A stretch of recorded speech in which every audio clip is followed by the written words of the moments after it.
All right, welcome to this explainer. Today, we're diving into the invisible, almost gravity-like forces that dictate what society believes, and maybe more importantly, who actually dares to speak up about it.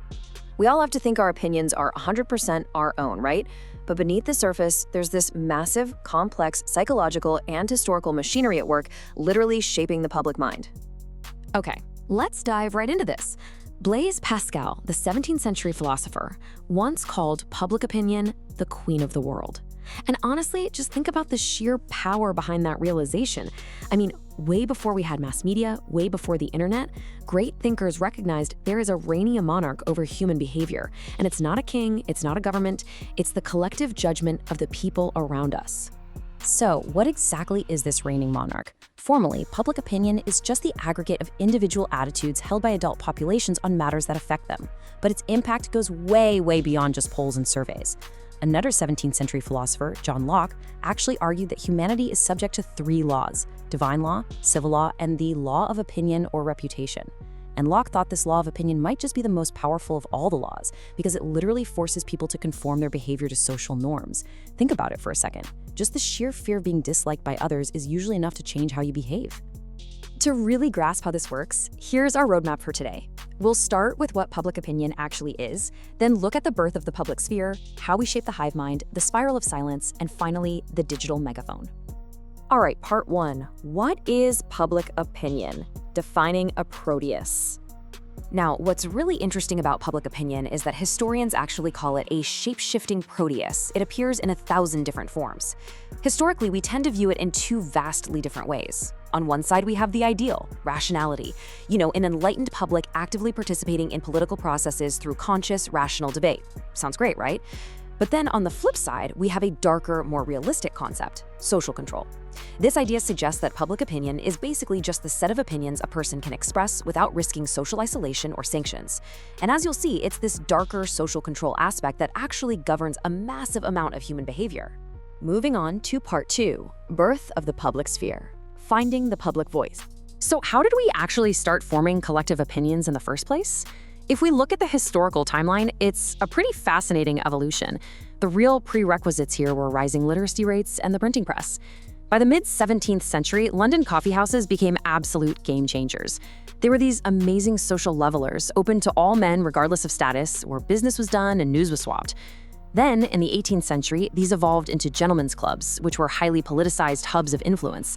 And finally, by the 19th century, thanks to a massive expansion of the press and progressive electoral reform acts, this previously closed, mostly illiterate public completely transformed into an open, highly politicized force. And of course, governments quickly realized, we need to manage and direct this newly found public voice. Which brings us to part three, shaping the hive mind, agenda and misinformation. Okay, so once the public actually had a voice, the next step was, manipulating it. The formation of modern public opinion really starts with agenda setting. This is basically the process where major media outlets get to dictate what is considered newsworthy. By simply choosing to report heavily on one single story while completely ignoring another, the media creates a dominant point of view. The public importance of an issue becomes directly tied to its salience or its prominence in the media. And this brilliantly illustrates the difference between setting the agenda and framing the narrative.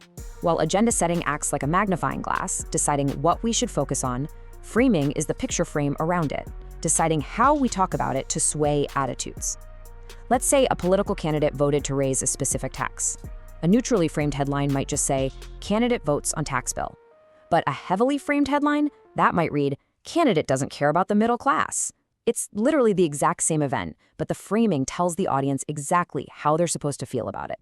But it's not just framing that shapes the hive mind, right? It's also bad data.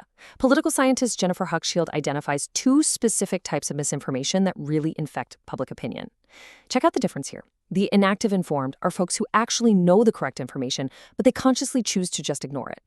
On the flip side, the active misinformed are people who fully believe incorrect information and actively use it. And we see this all the time, whether it's the spread of public health rumors during a crisis or the forming of political pseudo-opinions, where people are basically just repeating what they think their social group wants to hear.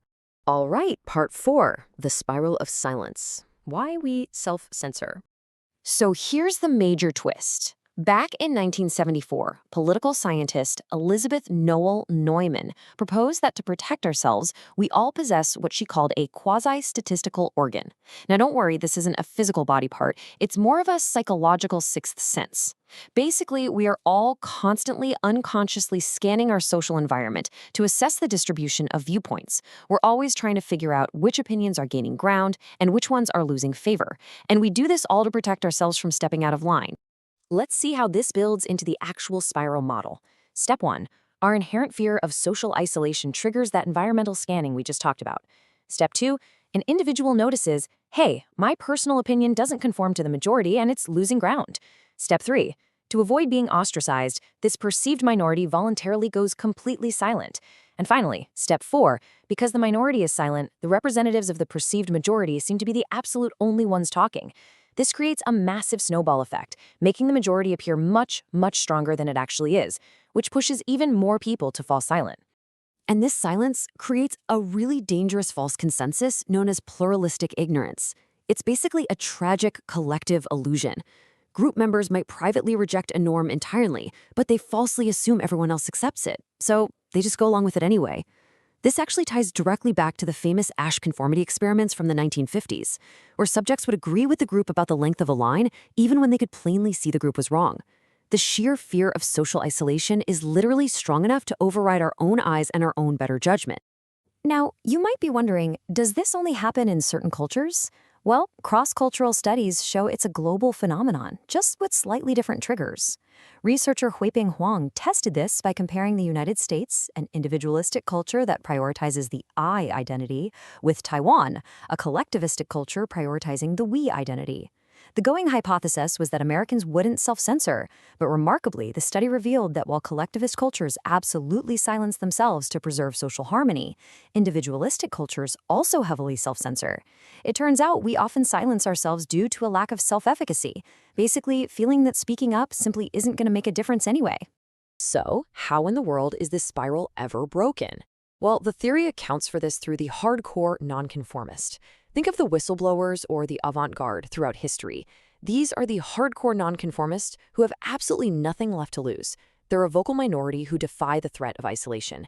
Because they've already been rejected for their beliefs, they just don't care about social sanctions anymore. They're the ones who can eventually break the spiral of silence and actually reconfigure majority opinion. Which brings us to our final part, Section 5, the digital megaphone, internet and social media. So how have the internet and social media altered all this? Well, early internet scholars were incredibly optimistic. They thought cyberspace would completely kill the spiral of silence by removing all the physical threats of social isolation. They pointed out things like online anonymity reduces the fear of offline humiliation. Plus, the internet lets you find niche, like-minded groups literally anywhere in the world. And the absence of nonverbal status cues, like physical intimidation or social rank, well, that levels the playing field, theoretically giving everyone equal access to participate without fear. However, modern research shows a much, much more complex digital reality. It turns out social media can actually accelerate the spiral. Echo chambers mean users just seek out like-minded views and completely avoid opposing opinions.